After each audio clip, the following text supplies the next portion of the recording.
Welcome back to another guide, and today we're going to be talking about techniques, which ones you should level up, what makes them good, and what to look for when upgrading a new technique. You start at R1 and you slowly make your way through them by fulfilling different requirements and getting very useful things along the way. Usually, in order to unlock the next tier of techniques, you need to have at least one or two techniques of the previous tier at a certain level.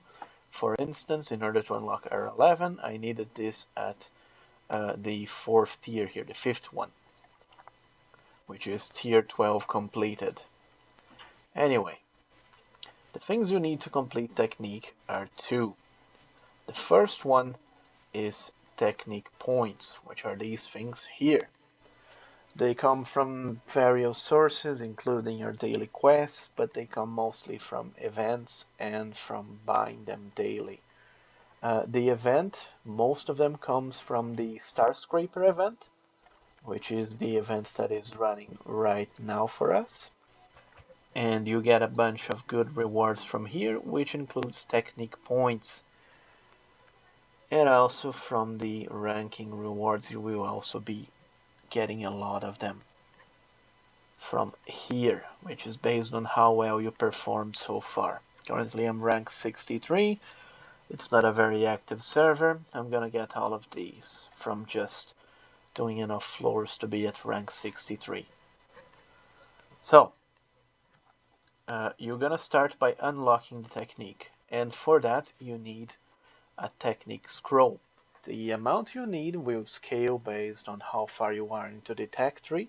For instance, let's say R25 will require 50 tech scrolls to be unlocked and to progress, but early on it's pretty cheap, like I'm paying 5 here, right? 4 here, just to unlock Dracophant. It's pretty cheap, and it will be getting increasingly more expensive.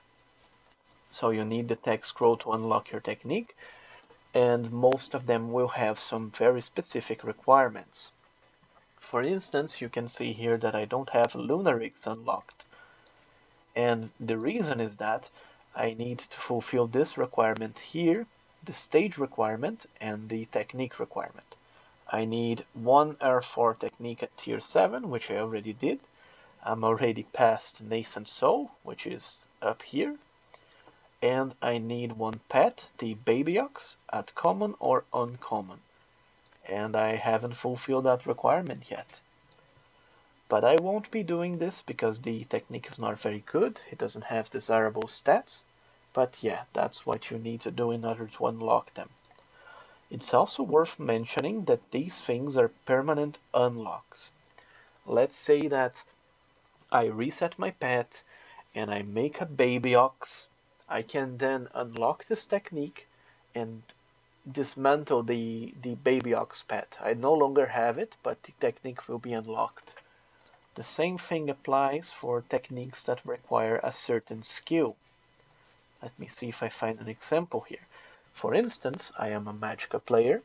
This is a Corporea skill. Hail of Swords is pretty deep down the Corporea skill tree. It's one of the last ones.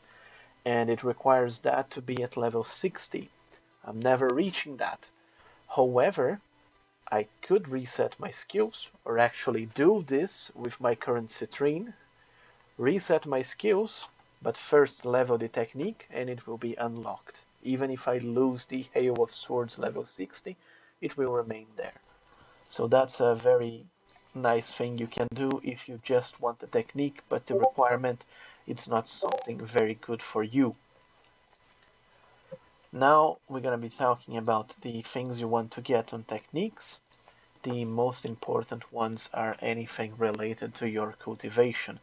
Most importantly, it's going to be abode aura and peel related things. For instance, increased peel effect, like this one, gives me 2% extra peel effect.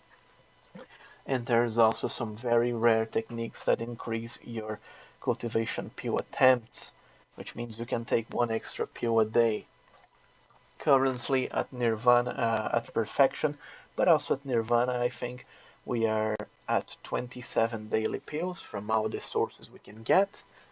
So if you have that amount right now, you're pretty far into the game and you know you have everything you need. So, Respira effect is also related to your cultivation. However, it's not as good, arguably, it's not as good as cultivation and pure effect. However, it's an option you have. After you max out everything you can related to cultivation and pills, you can either go PvP stats or you can go Respira effect to cultivate a little bit faster. Usually I would say that unless you're a big spender, like if you spend more money than just buying pass and everything, you have a lot of uh, relics and you're spending a good amount of money in the game, you should actually go for PvP stats because it will make you perform better. And if you're dumping money into the game, you probably want to be stronger than other people. You're competing with them. However, if you're a smaller spender, you don't have a vase, or maybe you do have a vase, but you don't have a high budget, you're not buying a shit ton of golden pills, you're a small spender or free to play, you should actually go for Respira, because it's another source of free cultivation, and it will make you a little bit better in terms of keeping up with other players, including people that have a vase, for instance.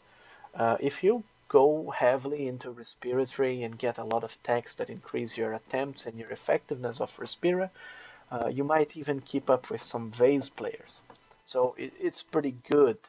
It's just that you have to be making sacrifices to achieve it. I won't be getting a lot of PvP techniques because I'm busy taking uh, these other cultivation things after getting pills and abode aura. There's some specific techniques that have some requirements that you won't be able to fulfill for a very long time. For instance, there is one that requires, I think, a 4-star energy jade, which is something you will take a long while to unlock, which is the cultivation curio. I can show it from here.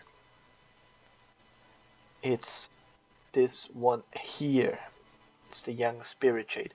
You need this at very high stars, and you won't be doing this for a long time because it's RNG. You need to draw it here, or you need to get it from Mortal World Curios, which is from here. It's a very low chance of happening. So it's okay to skip some good techniques related to cultivation if you don't meet the requirements. That's completely fine. Just remember that they exist.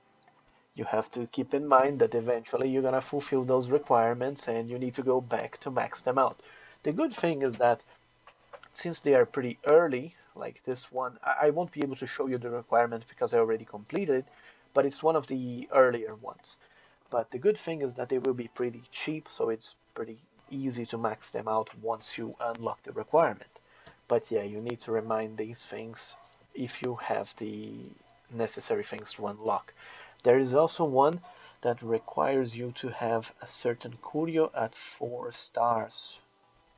4 or 5 stars. It's this one from Benediction. It will also give you a bold aura, so it's pretty nice. If you have this at 4 stars, I think, 4 or 5, you also can complete a technique that gives you a bold aura. However, it's locked behind this system here, which is leaning towards spenders. You don't get many sources of this blessing token for free. Currently in 307 days, I got 40 of these. I could maybe get 60 if I was a dedicated player doing invasions, but yeah, it's pretty limited. So the thing to keep in mind is that you need to know what you have locked and you want to unlock, and remember to come back once you fulfill those requirements. So always check your account, your character, your progression, and make sure to not forget about this. I will also be posting a link of a document that shows every single technique, what makes them good, and if you should invest in them or not. I won't be saying this in the video, but it's a good guideline for the basic stuff about techniques. Like if there's one that gives you cultivation, pure effect, or a bold aura, the guide will say, hey, max this out, it's pretty good, go until R9. It's a good idea, it's best in slot for everyone. So it's a pretty good guideline for beginners. but it's mostly common sense stuff. You want to get the cultivation things, and then you're gonna go to Respira or either PvP stuff, which is ability damage, relic damage, ability damage reduction. And if you're spending a little bit more money, like you're actually whaling, you can go for crowd control things to reduce the amount of crowd control you get, the crowd control duration on you, and also prolong your crowd control duration. It's also something you can consider getting later on for PvP. But overall, techniques are pretty simple. You just need to check what they actually offer to your character, evaluate the cost, the requirements to unlock them, and slowly plan ahead what you want to be investing in. And since techniques get increasingly more expensive, you should always prioritize most of the time getting technique points and technique scrolls at every opportunity you can. This means from events, from weekly events like the Beast Waves and the Star Scraper. If you can exchange for these things, you always go for them because it's some type of investment which you can't rush. You either build up slowly your stockpile and upgrade your techniques, or you won't be able to catch up, and because the sources are very limited. There's also one good thing you can do, which is buying this at least once if you are free to play every single day. You will be paying 50 fateum for 100 technique points. You can do it once a day. If you buy it once, it becomes 100 fateum. If you do it 3 times, it becomes 250 in total. So yeah, it starts to get more expensive. If you are a pass player, which gets a lot of extra fateum from passes, you can consider doing it more than once. But yeah, even free to play, which doesn't get fateum from anywhere else compared to spenders, you should be doing this at least once. It's a very good investment to keep up with the new techniques you unlock to get more cultivation, which is the most important thing in the game. Cultivate as fast as you can. So unlock more techniques, cultivate faster, you progress better. There's one last tip, which is something that everyone that knows preaches to everyone else, and it's actually a good thing to do. You should always mention this to new players. It's never max out your techniques. The last 3 nodes, the last tier you can unlock, it increases the stats provided by that technique by 100%, so it doubles. However, the stats provided in these techniques, they are not a lot. They are quite little compared to my current character stats. So I'm paying extra technique scrolls, I'm paying extra technique points just to give me nearly insignificant stats. And it's not like, oh, okay, I have 10 techniques maxed here. It was before I knew what I was doing. Let's say I reached 30 max techniques and it's the cheapest ones. I won't even notice in terms of stats. It will be actually insignificant. You need to be a heavy spender, which has like 100,000 Elysian points, which is 20,000 bucks invested into the game, or even further. Even those people are not maxing techniques. Like, you need to be spending a ridiculous amount of money to even consider doing this. And it's still a bad idea. It's only when you run out of other things to buy that you should consider maxing your technique. So yeah, never do that. Terrible idea. Stop as soon as you reach the thing you want. Like, I don't need physical damage. I'm a Magicka player, so whatever. I just stop here. I go to the next technique, and that's about it. I will be leaving the link for the technique document in this video, so you can have a good reference for what is actually useful and which techniques give the good stats you want. That's about it.